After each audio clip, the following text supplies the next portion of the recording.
Bharti news, सीधा, सटीक और निष्पक्ष।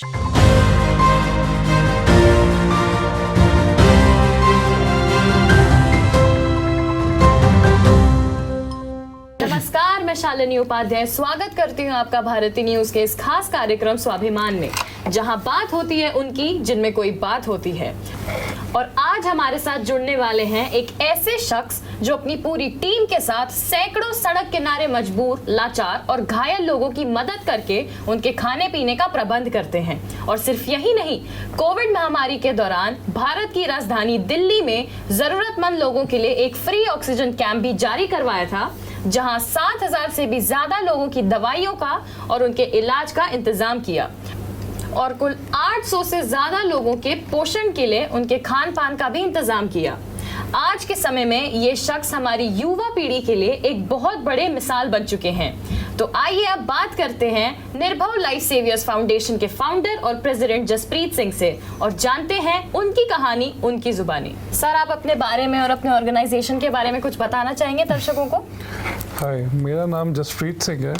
मैं एक निर्भव लाइफ सेवियर जो दिल्ली के अंदर रजिस्टर्ड है उस फाउंडेशन का प्रेसिडेंट हूँ। हमारी एनजीओ जो है कानपुर और दिल्ली में सेवा करती है और अभी जल्दी में पंजाब में स्टार्ट करने वाली है। मैं बेसिकली कैमरे के जो पीछे फ्रॉम लास्ट 11 ईयर से मैं करता आ रहा हूँ सेवा, और ये फाउंडेशन के साथ जो है ये मुझे 3 ईयर्स कंप्लीट हो गए। ये हमने जो फाउंडेशन है कोरोना के अंदर रजिस्टर्ड की थी।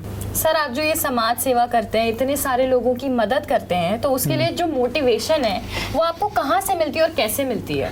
ये मोटिवेशन जो बेसिकली मिलती है वो एक मिलती है हमारे गुरुओं से, जो लाइक सिखिज़म में आपको पता है कि हमेशा एक वॉरियर रहे हैं और वॉरियर के साथ एक गिविंग मतलब एक रिलीजन रहा है कि जिसने हमेशा दिया है। तो जो हमारे ग्रंथ में लिखा है उसके ऊपर हम बेसिकली हम उसको रीड करके हम उसको समझने की कोशिश करते हैं, हम उसकी जो राह है उसके ऊपर चलने की कोशिश करते हैं।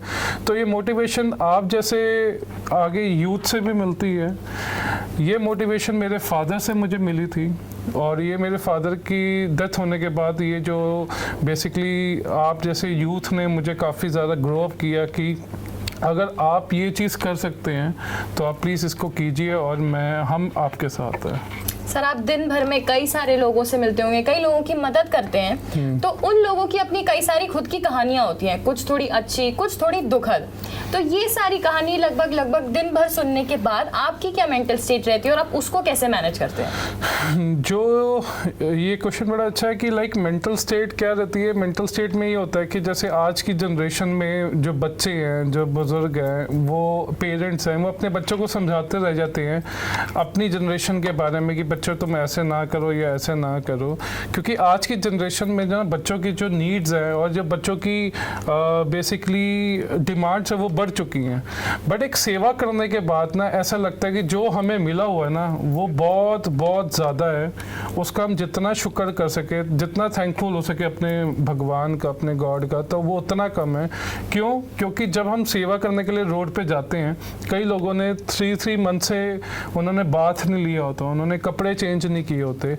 तो क्या होता है, अब हम जो हमारी जनरेशन है, ये जिस फैमिली से भी बिलोंग करते हैं, जब हम सुबह उठते हैं सोने के लिए, मतलब सो के जब सुबह उठते हैं तो तब हम अपनी मर्जी के कपड़े पहन सकते हैं, अपनी मर्जी का खाना खा सकते हैं। तो मैंने वो भी इंसान देखा है जिन्होंने खंबे जो होते हैं, खंबे के ऊपर हम जो जैसे कोई घर का खाना वेस्ट जो होता है वो फेंक देते हैं, तो वो उठाते हुए भी मैंने खाते हुए देखे। तो हम लाइक शुक्र करना चाहिए, थैंकफुल होना चाहिए अपने पेरेंट्स का, अपने गॉड का, कि हमें जो सारी नीड्स है वो हमें मिल पा रही हैं। सर, आप जैसे लोग और कई सारे ऐसे लोग हैं जो इतना बेहतरीन काम कर रहे हैं और सरकार भी कई सारी योजनाएं, कई सारी स्कीम्स बनाती है, बट आज भी कई ऐसे लोग हैं जिनको ऐसी कोई मदद ही नहीं मिलती, उन्हें कुछ पता ही नहीं है। तो इस बारे में आपका क्या कहना है? तो ये हमारी गवर्नमेंट का रोल है कि वो हर किसी को खुश नहीं रख सकती, हर किसी तक पहुंच नहीं सकती। तो मैं ब्लेम ना करते हुए मैं तो यही कहूँगा कि हमें एक अपनी जिम्मेवारी लेनी चाहिए, रेदर देन हम अपने घर में अपने पेरेंट्स को या अपने किसी फ्रेंड को या अपने किसी गवर्नमेंट को ब्लेम करने से अच्छा ना हमें ये होना चाहिए कि हम क्या कर रहे हैं। हमें देखना है कि हम इस लाइफ में क्या कर रहे हैं, हमें क्या मिल रहा है और हम क्या दे रहे हैं। तो उसमें क्या होता है, उसमें ना आपकी ज़िंदगी के जितने भी ब्लेम क्वेश्चंस हैं ना वो सब खत्म हो जाते हैं। उसमें क्या होता है, जैसे अगर हम पानी पी रहे हैं ना, तो ज़रूरी नहीं होता कि आपने पैसों से ही सेवा करनी है। आप पानी पी रहे हैं, आप अपनी बॉटल एक पानी की रखते हो फ्रिज के अंदर, आप एक एक्स्ट्रा बॉटल रखो पानी के अंदर, आप सुबह उठो, आपको सेवा करने के लिए पैसे की ज़रूरत नहीं पड़ेगी। आप वही पानी की बॉटल एक उठाओ, आप किसी गरीब को दो, तो शायद उसकी प्यास एक टाइम के लिए अच्छे तरीके से ना वो ख़त्म हो सकती है। तो वो भी एक सेवा है। तो उसमें हमने गवर्नमेंट का जो एक काम था ना, किसी को तक पानी पहुँचाना, ठीक है, तो वो हमने काम कर दिया। और ये सोचो कि ये हमने अपनी सेल्फ सेटिस्फेक्शन के लिए भी कर दिया कि हमने एक सेवा करने की कोशिश करी है। इसमें कोई पैसा नहीं लगा, इसमें कोई सोर्स नहीं लगा, क्योंकि आप गवर्नमेंट के थ्रू जाओगे, कुछ नॉर्म्स होते हैं जो पूरे नहीं हो पाते, जो रोड कॉर्नर्स पे लोग रहते हैं उनकी डिमांड्स पूरी नहीं हो पाती, तो उनकी वजह से कई लोगों तक वो चीज़ें पहुँच नहीं पाती। बट उस चीज़ों को साइड में रख के ना, हमें जो करना है ना, हम जो कर सकते हैं, हम उस पर ज़्यादा बिलीव करना चाहिए, रेदर देन गवर्नमेंट जो कर रही है, जो करती आ रही है, करेगी, वो उसकी अपनी कंडीशंस हैं। हमें अपने पे बिलीव रखना रख के और बेसिकली उसको आगे बढ़ना चाहिए। मिलते हैं हम एक छोटे से ब्रेक के बाद, कहीं जाइएगा नहीं, बने रहिएगा स्वाभिमान के इस खास कार्यक्रम के साथ। बस अभी 12th खत्म हुई थी और अब आधे से ज्यादा टाइम ये सोचकर निकाल देते हो कि which career to choose. Well, in that case I got you covered. ये वीडियो एंड तक देखना, क्या पता I will just make up your mind. You must have thought of कोई बस ऐसा कोर्स मिल जाए जहाँ अनलिमिटेड जॉब ऑप्शंस हो, क्योंकि मैं भी यही सोचती थी, जैसे कि journalist, news anchor, radio jockey, screen writer, video editor, event manager, graphic designer, सिनेमैट, photographer, director, public relation officer, entrepreneur. In fact इन सबसे भी ज्यादा जॉब ऑप्शंस चाहिए। तो just choose BAJMC as your career. BAJMC is not just about theory but plenty of practical knowledge too. BAJMC as a course आपको provide करता है world की better understanding, meeting और working with people of top notch industry। और सिर्फ यही नहीं, BAJMC as a course आपको help करता है to grow personally and professionally too. So what are you waiting for? Choose BAJMC, क्योंकि इधर आपको मिलेंगी endless possibilities। और सर, आपका जो ऑर्गेनाइजेशन है, तो इसका एक मेन एम, एक ऑब्जेक्टिव क्या है? जो हमारा मोटिव ये है बेसिकली, जो बच्चे रोड पे सोते हैं उनको एजुकेट करना, उनको मेडिकल फैसिलिटी हमें प्रोवाइड कराना। एजुकेशन ऑफ जो लंगर है, मींस जो पंजाबी में सिखिज्म में लंगर वर्ड जो यूज़ होता है वो सेवा के लिए यूज़ होता है, ठीक है। हम लंगर जो बेसिकली फूड का लगाते हैं, कहते हैं ना, भगवान का कहना तो ये भी है कि कोई रात को भूखा नहीं सोएगा। अगर एक दिन सोएगा, 2 दिन सोएगा, तो हमारी इस क्या नाम है इंडिया में इतनी शक्ति है, इतनी पावर्स है, क्योंकि ये एक स्पिरिचुअल हमारा कंट्री है। तो लंगर उसके पास किसी न किसी तरीके जो खाना है ना वो पहुंच जाएगा। हमें जो आगे बढ़ने की जो हमें कोशिश कर रहे हैं वो ये कर रहे हैं कि हम किसी को एजुकेट कर सकें। और जो रोड कॉर्नर्स पे लोग सोते हैं, जो लोग 6-6 महीने से नहीं नहा पाते, जिनके पास सोर्सेज नहीं है, हम उनको क्लीन करें, उनको एजुकेट करने की कोशिश करें, उनको मेडिकल फैसिलिटीज़ देने की कोशिश करें। और सर, जब आप पढ़ाई कर रहे थे, कॉलेज में थे, स्कूल में थे, तो आपने क्या सोचा था कि आप आगे क्या करेंगे, या फिर स्टार्टिंग से ही NGO और समाज सेवा जैसी चीज़ें आपका फोटे था? एक्चुअली सन 1986 से मेरे दादाजी ये जो लोगों के कीड़े निकालना, वाउंड्स में से उसको क्लीन करना, उनको रात को दवाई देना, ये मेरे दादाजी करते आ रहे थे सन 1986 से। टिल 2013 तक मेरे फादर साहब ने साथ में किया। मेरे दादाजी की डेथ हुई 2013 में, मेरे फादर की डेथ हुई। देन लोगों के मेरे पास ना कॉल आना स्टार्ट हो गए कि एक सरदार जी आते थे, उनका नाम हमें नहीं पता, हमें दवाई दे के जाते थे। तो बहुत लोग ऐसे हैं जो दवाई लेना चाहते हैं, जो पट्टी कराना चाहते हैं। तो हमें पता चला कि कितने लोग हमारे पे डिपेंडेंट हैं।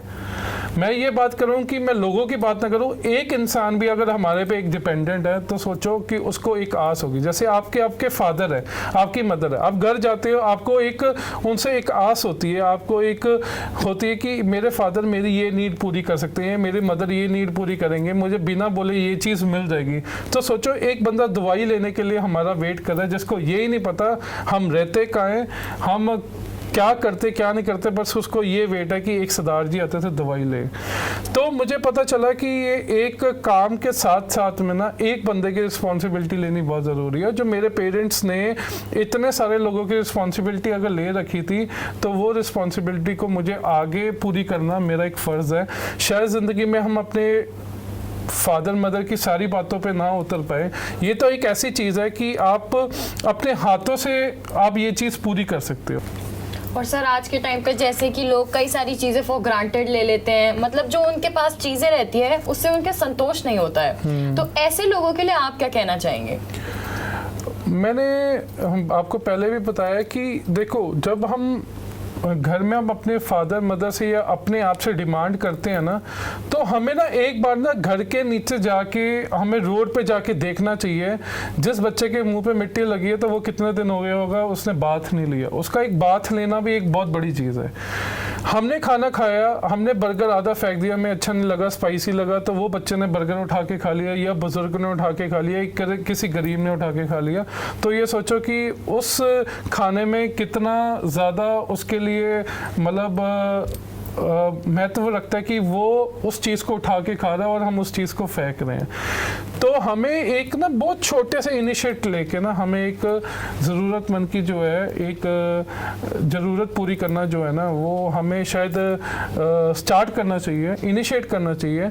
और आज के बच्चों को मैं ये कहूँगा कि अगर सैटरडे संडे पार्टीज़ के लिए होता है तो सिर्फ उसमें से 1 घंटा अपने पेरेंट्स को, 1 घंटा अपने ग्रैंड को और 1 घंटा सिर्फ अपनी ह्यूमैनिटी को, कि मैंने जो लिया अपने पेरेंट्स से मैं उसका जो शुक्र कर सकूं, एक अपने पेरेंट्स को और एक जो रोड पे चलते अपने जो पुअर लोग हैं, जो हम अपना वर्ड दे रखा है कि पुअर लोग हैं, वो भी पुअर लोग नहीं है, वो भी एक इंसान है।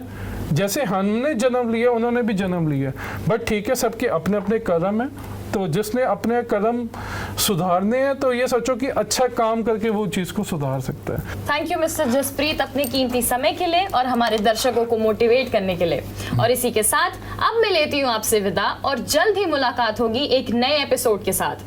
तब तक के लिए बने रहिए और देखते रहिए भारती न्यूज़ और लाइक कमेंट शेयर करना ना भूलें। धन्यवाद।